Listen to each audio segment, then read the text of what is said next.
तर नमस्कार मित्रांनो, ठरलं तर मग या मालिकेच्या आजच्या भागाची सुरुवात सायली आणि अर्जुनपासून होते, ज्यामध्ये ते दोघेही सापडलेला दागिन्याचा तुकडा नेमका कोणत्या ज्वेलर्सकडून बनलेला असेल याचा शोध घेण्याचा प्रयत्न करतात. ज्यामध्ये त्यांना तो दागिना चांदेकर ज्वेलर्सकडून बनवून घेतला आहे याची माहिती मिळते. त्यानंतर ते दुसऱ्या दिवशी सकाळी चांदेकर ज्वेलर्सकडे म्हणजेच कोल्हापूरला जाण्याचं ठरवतात. तर एकीकडे महिपत आणि नागराज दोघेही अर्जुनला धडा कसा शिकवायचा यावर बोलत असतात आणि दुसरीकडे प्रियाच्या खोट्या वागणुकीमुळे रविराज मात्र खूप दुखावलेला असतो. त्यामुळे प्रतिमा त्याची समजूत घालत असते.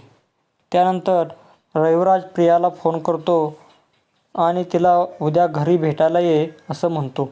हे ऐकून प्रिया मात्र खूप घाबरते. तर कल्पना देखील प्रियाच्या वागणुकीमुळे खूपच अस्वस्थ असते, ज्यामुळे प्रताप तिला समजावतो, पण कल्पना मात्र ऐकायला तयार नसते. त्यानंतर दुसऱ्या दिवशी सकाळीच कला सायलीला फोन करते आणि लवकरच ऑफिसला पोचा असं म्हणते. त्यानंतर ते दोघेही कोल्हापूरला जाण्यासाठी निघतात. त्यानंतर रविराज प्रियाला जाब विचारतो. ती नेमकं काय खोटं बोलली असं तिला तो विचारतो, पण प्रिया पुन्हा खोटं नाटक करते. मात्र रविराज आणि प्रतिमा मात्र तिचं न ऐकता तिला समजावतात. त्यानंतर अर्जुन आणि सायली कोल्हापूरला चांदेकर ज्वेलर्सकडे पोहोचतात आणि त्या दागिन्यांच्या तुकड्यावर चांदेकर ज्वेलर्सची हॉलमार्क असल्यामुळे तो तुकडा नक्की कोणी खरेदी केला आहे याची माहिती अर्जुन अद्विककडून मागतो.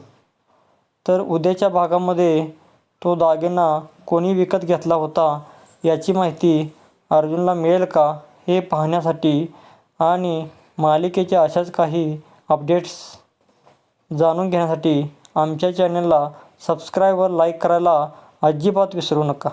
तोपर्यंत धन्यवाद.